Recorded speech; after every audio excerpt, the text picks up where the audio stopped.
everyone, welcome back to my channel. I thought it would be fun, well, I guess fun isn't the right word. It would be useful to spend a few moments and talk a little bit about the financial picture, the true financial picture for teachers. And Megan from Too Cool for Middle School and Latanya from Smartie Style started this collaboration on YouTube, talking about all of the real life costs of being a teacher, the pros and cons money wise of being a teacher. And I thought I would join in, since it seems like the more dialogue we have, the better on this. So anyway, they have a whole list of questions, which I'll link down below as well, or not link, but post down below as well. So if anybody wants to jump in and talk about it, then they can join in. I've seen some really cool ones, like from France and Australia, as well as, you know, different states within the United States. So I think that's really a good and important thing to talk about. So anyway, jumping right into the questions, which I do have a cheat sheet. I kind of wrote some things down. We'll see if I can read them as we're going along. So the first question it has is, what state or country do you live in? I live in the United States. I live in the state of Arizona. I am in southern Arizona in the Tucson area. So that's the first question. The second question is, how many people live in your household? So there are 2 people who live in my household, myself and my husband.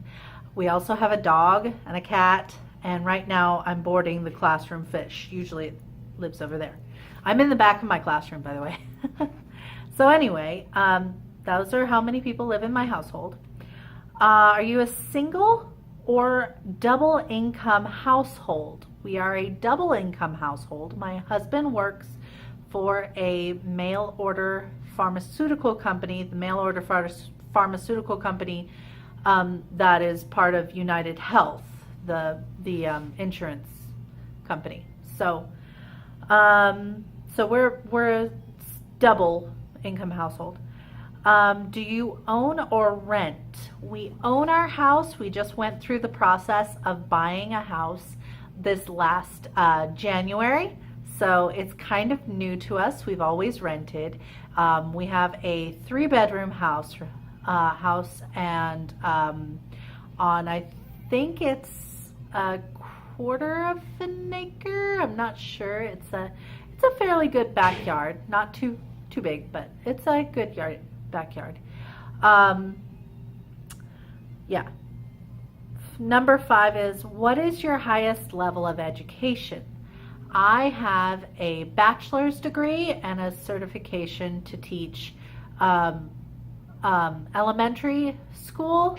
I am considering getting a certification to teach the higher grades as well, but I'm not sure about that. And it also asks, does your education level affect your pay?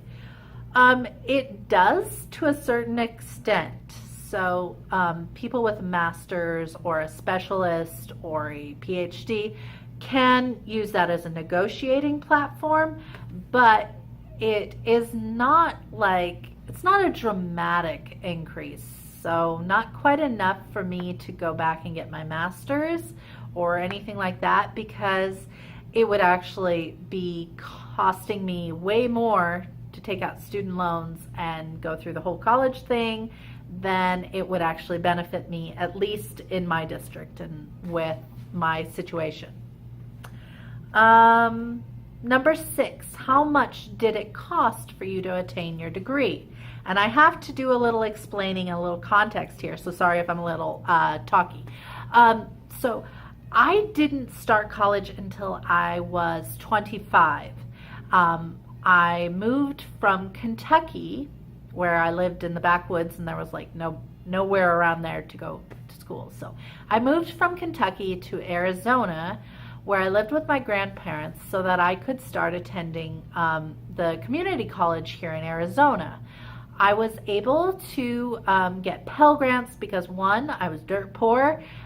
Two, I couldn't rely on my parents. They weren't part of that, and they weren't, they got a lot of stuff to do anyway. And three, I got really good grades. So I was able to rely on Pell Grants for my entirety of my PIMA, my community college experience. So I got my associates at the community college. Then when I transferred to the U of A, I was 20, whatever. I didn't really care to live on campus. I didn't really care to do the whole college lifestyle thing. I'd already that's just not me. So I actually enrolled in their cheaper satellite campus. It's still a U of A degree, but it is it's like a partially online and satellite campus thing.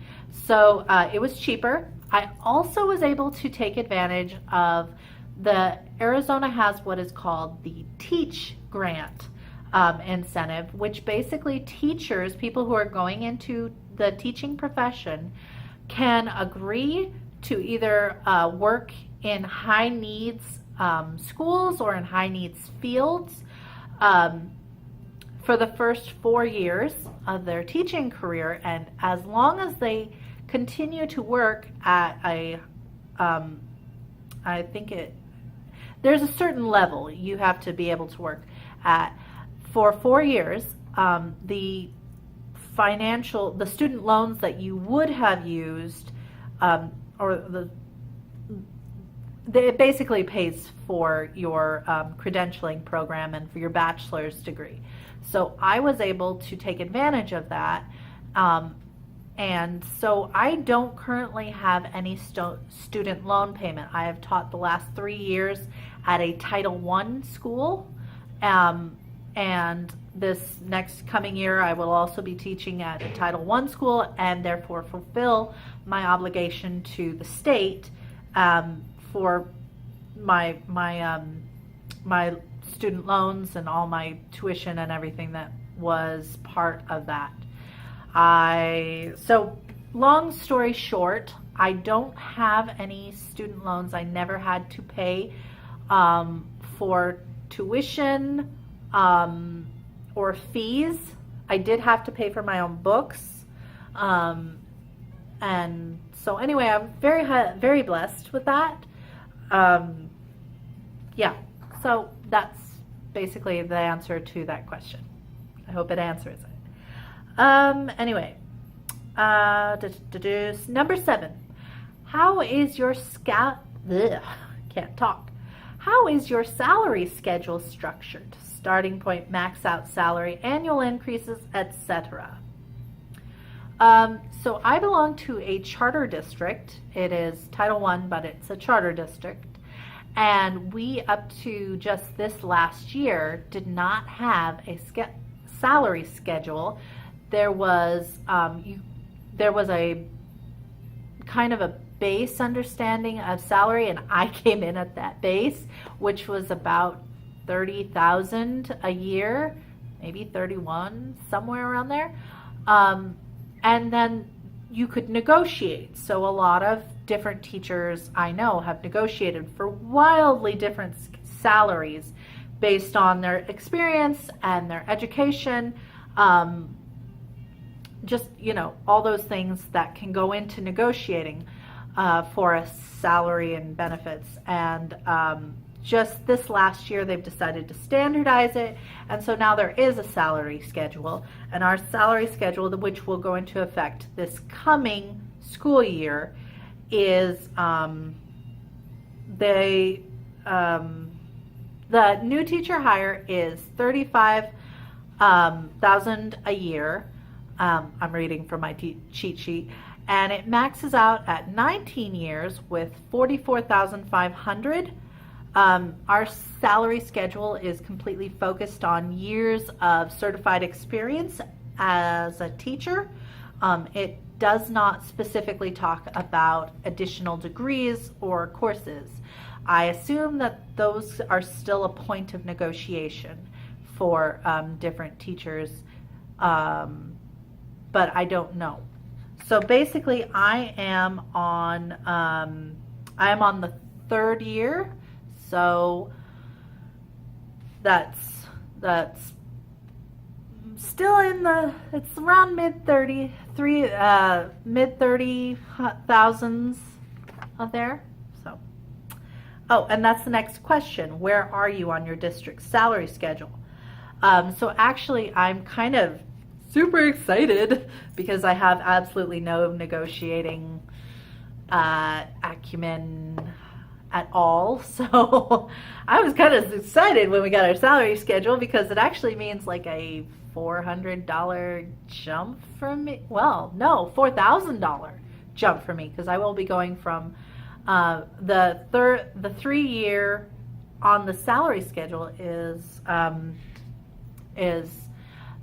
36,000 and I was at 32. So I'm kind of jazzed at that. So, number 9, do you supplement your income in any way?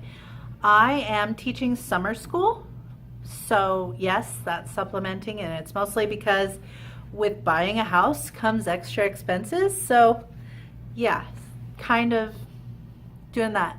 The last couple years I haven't, and outside of summer school, no, I don't. Yeah. Number 10, how much money does your district give you for supplies at the beginning of the year? Do they provide basic supplies throughout the school year? My district gives us a lump sum of $150, like a check made out to us at the beginning of the school year for school supplies, and we are supposed to turn in receipts that show that we spent it. We also are provided with copy paper. Our curriculum is almost entirely online, so the idea of trying to provide our own copy paper for this curriculum would be crazy. So anyway, they provide copy paper, and we also have some recourses. We don't have a PTA, but we have some recourses to funds throughout the year because our school is doing fundraisers. We're a uniform school, so every Friday the kids have a chance to like pay $1 to dress down, and that goes into a fund for teachers and supplies. We also do they do little snack things, so different fundraisers. We send home a supply list at the beginning of the year, which a lot of parents do bring supplies for, and those who don't, we just kind of figure it out. I have like pencils are community supply, notebook paper is a community supply. By the middle of the year, a lot of times things like dry erase and like sheet protectors and a few things are running out, so I'll buy them. But I can usually turn in my receipts and get reimbursed for it. So it's not really a big deal. I spend more than that on my class, but I don't always remember to keep the receipts because I'm kind of a doofus. Anyway, number 11. Do you have additional deductions taken from your paycheck? Basically, I just get the Arizona retirement system deduction from my paycheck and regular taxes. I don't have insurance through my work because my husband actually gets better options from his work since he works for the insurance company, kind of. So I get my insurance through him. So that's basically all the deductions. Arizona does have a union, but it's not a very big union because despite all the red for ed stuff, this is a right to work state. So there's not a whole lot of incentive to join a union. I've never seen a union representative. So I don't have union dues. The number 12, Do you feel like your current salary is enough for you to make ends meet? And again, this is story time. This is context time because it's all about the context. So I was raised on a farm, on a family farm. My dad had some disabilities, so there were some years where he couldn't work. My mom had to take, cooking at a restaurant work, and there were 9 of us children. I went on and I worked as farm manager for about 60 hours a week or more at our farm, pretty much up until I was 25. I worked as a caregiver for 20 to 30 hours a week. And I also shared a 100-mile paper route, so a country paper route, which is not like you ride around on your bike and throw.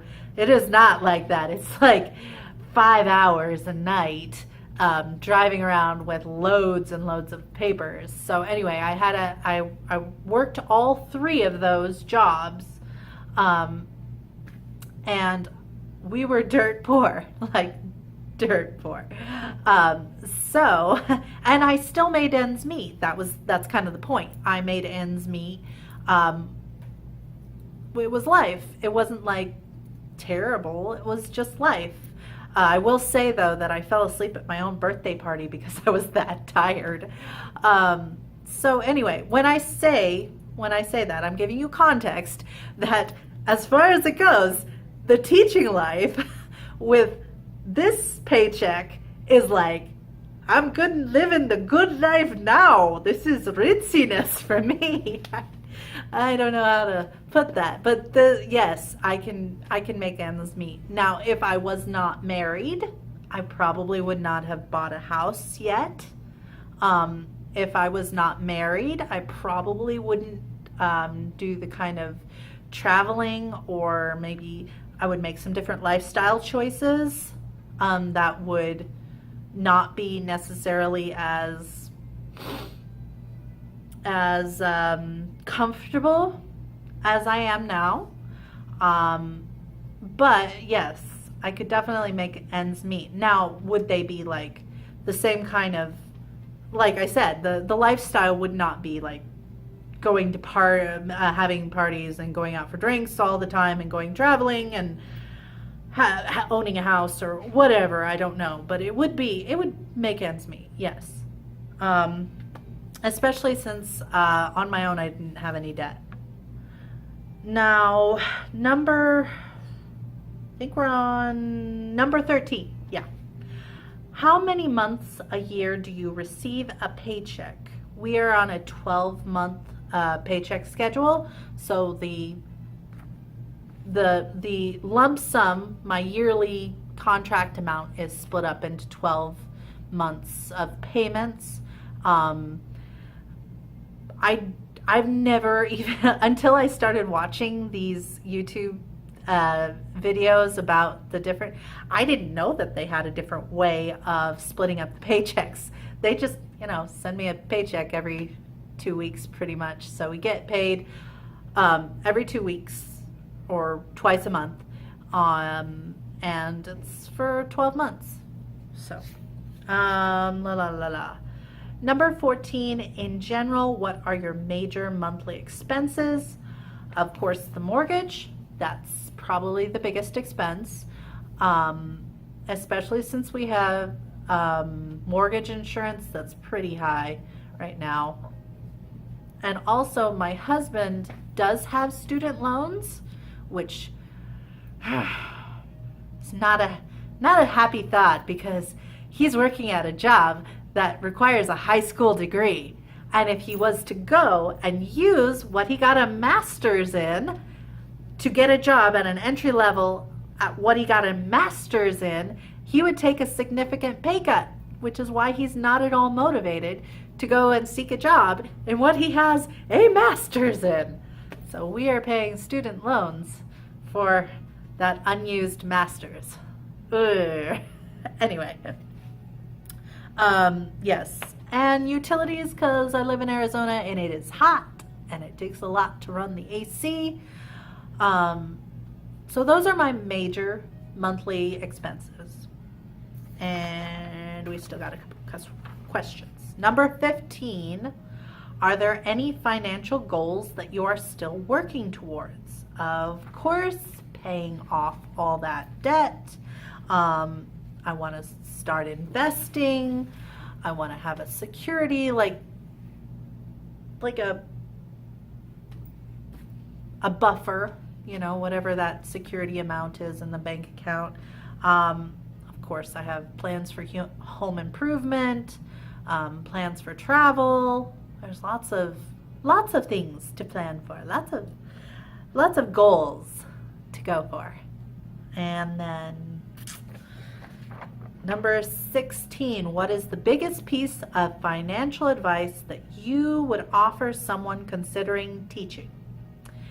I would say my biggest piece of advice would be to forget everything you've ever seen on TV, on movies, on just in life. You see these pictures of the single guy or gal, and they own a fantastic apartment or a little cozy home, and they can go out for drinks with their friends all the time, and they can buy new stuff all the time, and they have like a teaching job or something, and it's like, that's totally unrealistic. Don't think of that. Don't compare this to what you might have imagined from books or movies or TV. Basically, you have to remember that it's a really old proverb. You can have some of the things all of the time, or you can have all of the things some of the time, but you cannot have all of the things all of the time. So you have to budget, you have to be frugal, you have to think about it, and especially with teaching, because you do have some expectations, because it is a 4-year degree. It takes a lot of training to do something that you don't necessarily see that training paying off in monetary value like you might expect. So just be aware that it is a good livelihood. It is a really meaningful profession and a really meaningful career that pays off dividends in like social worth and in like heart and everything. But it's not going to be like a lawyer's salary or like a doctor's salary or something like that. So just be aware, be careful. Don't take out more money than you think than you absolutely have to, that kind of thing. That would be my advice. So anyway, I enjoyed talking with you about this subject. I think it's a very valuable one because I have seen people who have very unrealistic expectations and they get very upset and burnt out. And it's good to have a platform to discuss this and really help some other people out, I hope. So if you liked this, please like, share. If you want to see more videos from me, please subscribe. Look down through all the different other people who have been collaborating on this and, you know, see how things are in other parts of the country. So, and anyway, I will see you next time.